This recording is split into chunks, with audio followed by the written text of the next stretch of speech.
एक औरत अचानक से गिर जाती है और उसके हाथों में जो बेबी था वो सीधा एक बिजनेस टाइकून राजवीर मल्होत्रा की बाहों में आ जाता है। राजवीर की माँ सावित्री देवी तुरंत नोटिस करती हैं कि बच्चे के कंधे पर एक लाल तिल है, बिल्कुल वैसा ही जैसे राजवीर के कंधे पर है। सावित्री देवी को लगता है कि ये तो भगवान की कृपा है, उनका बड़ा पोता या पोती लौट आया है। उसी वक्त वो औरत मीरा भाग कर आती है और बच्चा राजवीर से ले लेती है। राजवीर तो अभी शॉक में ही था। सावित्री देवी थोड़ा टेंस हो जाती है। वो चाहती है कि राजवीर की शादी हो, लेकिन किसी अनजान औरत को बस ऐसे ही एक्सेप्ट करना थोड़ा मुश्किल था। लेकिन सावित्री देवी अपने मन की कर लेती है। वो राजवीर की शर्ट से मीरा का गिरा हुआ एक बाल उठाती है डीएनए टेस्ट करवाने के लिए। राजवीर का बटलर भी एक्टिव हो जाता है। वो राजवीर के सर से एक बाल खींच लेता है। थोड़े ही वक्त में राजवीर के असिस्टेंट टेस्ट रिजल्ट्स ले आता है और रिजल्ट बिल्कुल एक्सपेक्टेड था। बेबी राजवीर की खुद की बेटी थी। राजवीर हैरान रह जाता है, कब कैसे। सावित्री देवी की खुशी का ठिकाना नहीं होता। मीरा की बेटी उनके मल्होत्रा खानदान की पहली लड़की है। राजवीर को याद आता है 1 साल पहले उसके साथ एक ट्रैप हुआ था जिसमें उसका रिश्ता एक डिलीवरी गर्ल से बना था और ये बेबी मोस्ट प्रोबेबली उसी की बेटी है। राजवीर तुरंत ऑर्डर देता है, find that woman and her child no matter what. पर उसे क्या पता था किस्मत उनको वापस मिलवाने वाली थी। अगले दिन मीरा एक ऑर्डर डिलीवर करते हुए राजवीर के ऑफिस पहुंचती है। उसके साथ बेबी भी होती है और एक जेलस ऑफिस गर्ल रिया उस पर ताना मारना शुरू कर देती है। रिया इतना गुस्सा हो जाती है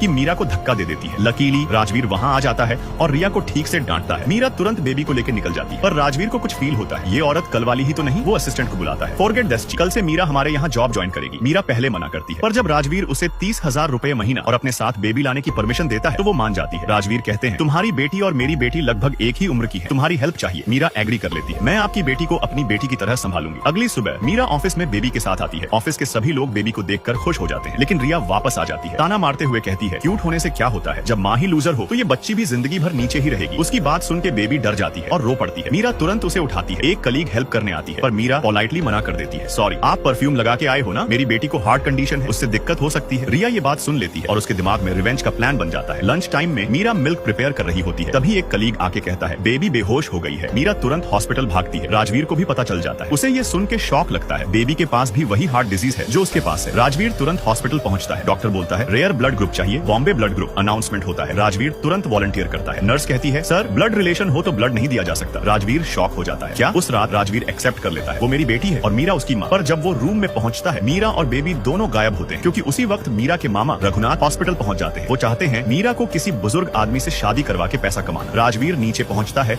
और ड्राइवर से पूछता है, एक लेडी बेबी के साथ गई क्या। पर रघुनाथ मीरा का मुंह बंद कर देता है, कोई नहीं आया। वैन निकल जाती है। राजवीर देखते रह जाता है। मीरा को गांव ले जाया जाता है। वहां बुजुर्ग आदमी मीरा के बच्चे को देख के मना कर देता है। रघुनाथ टेंशन में आ जाता है, ये बेबी मेरी डील खराब कर देगी। फिर वो बेबी को मीरा से छीन लेता है। देख कितना बड़ा रिश्ता लाए हैं तेरे लिए।